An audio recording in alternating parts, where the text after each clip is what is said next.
আজ সকাল সকাল ছাদে চলে এসেছি কারণ আমার ড্রাগন ফুল ফুটে রয়েছে, আমি নিজেও জানি না।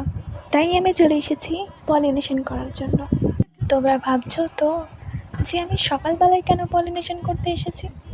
কারণ আগের সারাটা দিন আমি খুবই কাজের চাপে ছিলাম, তাই টায়ার্ডনেসের জন্য সেদিন আর ছাদে আসা হয়ে ওঠেনি। তাই সকালবেলায় ফুলটা ফুটে থাকতে দেখে আমি তাড়াতাড়ি চলে আসি ছাদে পলিনেশন করার জন্য।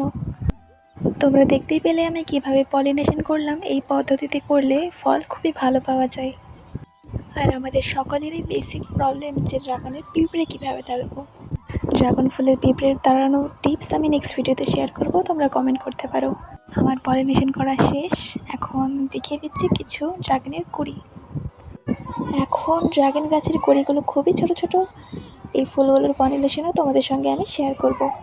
অ্যান্ড ড্রাগন গাছের ফুল এবং ফলের আপডেট তোমাদের সঙ্গে আমি অবশ্যই শেয়ার করব। এটা আমার আরেকটা ড্রাগন গাছ, এটাতে এখনও কুড়ি আসেনি।